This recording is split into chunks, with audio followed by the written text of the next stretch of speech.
అమ్మా నాన్నలు మనల్ని కని, పెంచి, పెద్ద చేసి జీవితాంతం మన కోసమే, మన గురించే ఆలోచిస్తూ ఉంటారు కాబట్టి వాళ్ళు పూజ్యనీయులు. మాతృదేవోభవ, పితృదేవోభవ.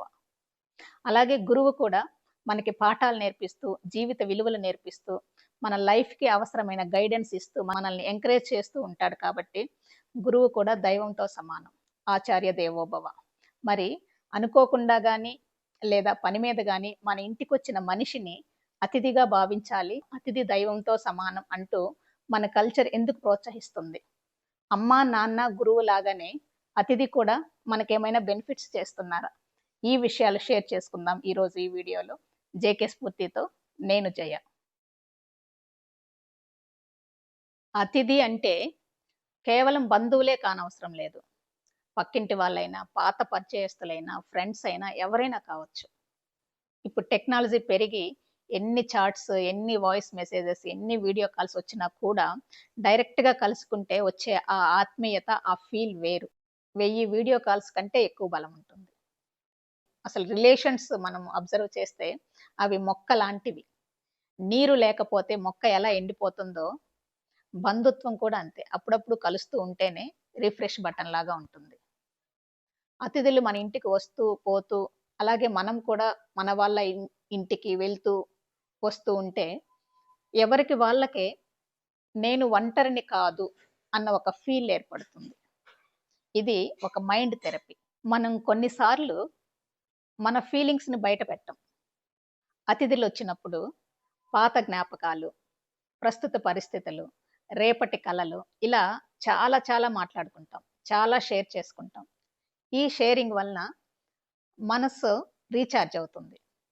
అంతేకాకుండా ఇంటికి ఒక శక్తి యాడ్ అవుతుందనమాట. ఎలా అంటే నవ్వుతూ గడిపిన ఆ క్షణాలు పాజిటివ్ ఎనర్జీని క్రియేట్ చేస్తాయి ఇంట్లో. ఇది కదా దేవుని రూపం అంటే. మనం ఎంత బిజీగా ఉన్నా కూడా వాళ్ళ కోసం టైమ్ స్పెండ్ చేస్తున్నాము అంటే మీరు నాకు ఇంపార్టెంట్ అని ఒక మెసేజ్ ఇచ్చిన వాళ్ళం అవుతాము. మన ఇంటికొచ్చే ప్రతి ఒక్కరూ ఒక కొత్త అనుభవం, కొత్త ఆలోచన. ఏ విధంగా చూసినా మన అవగాహన స్థాయిని పెంచుతాయన్నమాట. ఇప్పుడు ఎవరైనా గెస్ట్‌లు మన ఇంటికొచ్చినప్పుడు వాళ్ళ కోసం మనం వాళ్ళకిష్టమైన ఫుడ్, వాళ్ళకిష్టమైన మెనూ ప్రిపేర్ చేస్తాము.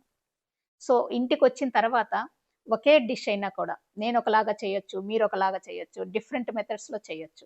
దీన్ని ఈజీగా చేయాలంటే ఇదొక చిన్న టిప్ ఇలా చేయొచ్చు అని అలా మనం చాలా నేర్చుకుంటాము. ఈవెన్ వంటల్లో కూడా.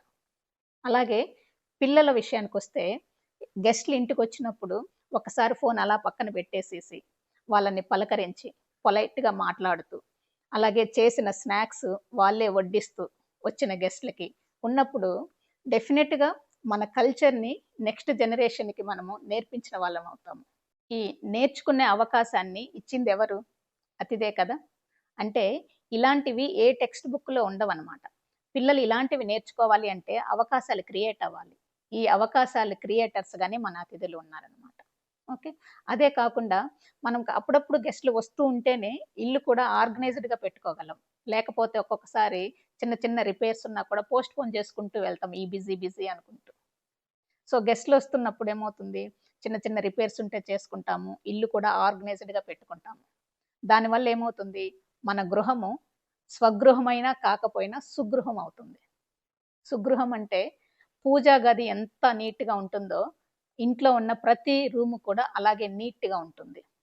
అలా నీట్‌గా ఉన్న ఇంట్లో నీట్‌గా ఉన్న ఆ పరిసరాలలో మన మనసు గూడా చాలా ప్రశాంతంగా ఉంటుంది. ఏ గందరగోళాలు ఉండవనమాట. ఇంటికి ఎవరొచ్చినా సరే, వాళ్ళని ఎలా రిసీవ్ చేసుకుంటున్నాము, వాళ్ళతో ఎలా స్పెండ్ చేస్తున్నాము, ఎలా మాట్లాడుతున్నాము, ఇవన్నీ కూడా మన బ్రాడ్ మైండెడ్ నేచర్‌ని ఇంప్రూవ్ చేస్తాయి. సంకుచితత్వం, కుంచుకుపోయే మనస్తత్వము, ఇలా ముడుచుకుపోవటము ఇలా ఉంటారు కదా! కొంతమంది నారో మైండెడ్‌గా. ఆ నేచర్ పోతుందనమాట. అంటే ఫైనల్‌గా మన పర్సనాలిటీ డెవలప్ అవుతుంది. అంతెందుకు మన పెద్దవాళ్ళు అనేవారు కదా! ఇల్లు ఇరుకుగా ఉండాలి, మనసు విశాలంగా ఉండాలి అని. ఇల్లు ఇరుకుగా ఉండాలి అంటే మనుషులుండాలి ఇంట్లో అని. అలా మనుషులు ఉండి, నవ్వుతూ గడిపిన ఆ క్షణాలు వాటి వల్ల పాజిటివ్ ఎనర్జీ క్రియేట్ అయ్యి, మనసు ఎంత ఆనందంగా ఉంటుంది. మనసు ఎక్కడైతే మంచిగా ఉంటుందో అక్కడే లక్ష్మి ఉంటుంది. సో, ఇవన్నీ అబ్జర్వ్ చేస్తే మనము పిల్లలకి కానీ, పెద్దలకి కానీ ఎన్ని బెనిఫిట్స్ ఉన్నాయి. పిల్లలు మన కల్చర్‌ని నేర్చుకోవటం వాళ్ళు. నేర్చుకోవటం అంటే పాఠాలు చెప్పినట్లు చెప్తే రాదు కదా! సో, అవన్నీ కూడా ఓన్‌గా వాళ్ళే నేర్చుకుంటారు. అలాంటి అవకాశాలు మనకు క్రియేట్ అవుతాయి. సో, పిల్లలకి బెనిఫిట్స్ వస్తున్నాయి. అలాగే పెద్దవాళ్ళకి కూడా ఆహ్, షేరింగ్ వల్ల మనసు రీచార్జ్ అయిపోవటం, హెల్తీనెస్ క్రియేట్ అవ్వటం, ఇంట్లో హెల్తీ అట్మాస్ఫియర్ క్రియేట్ అవ్వటం, పాజిటివ్ ఎనర్జీ క్రియేట్ అవ్వటం, పర్సనాలిటీ డెవలప్ అవ్వటం, ఇవన్నీ కూడా ఇన్ని బాధ్యతలు దేవుడు అతిథి రూపంలో చేస్తున్నాడు. సో, అందుకనే అతిథి దేవో భవ. మన కల్చర్ అందుకనే అతిథికి అంత ఇంపార్టెన్స్ ఇచ్చింది. అతిథి కూడా దైవ స్వరూపమే. సో ఫ్రెండ్స్, ఎన్ని పనులున్నా కూడా పూజ చేయకుండా ఉండొద్దు. ఎంత బిజీగా ఉన్నా కూడా గెస్ట్‌కి టైం ఇవ్వండి. ఓకే. సో, ఈ వీడియో మీకు నచ్చినట్లయితే లైక్ చేయండి, షేర్ చేయండి. అలాగే జేకే స్ఫూర్తి ఛానెల్‌ని సబ్స్క్రైబ్ చేయండి. Thank you.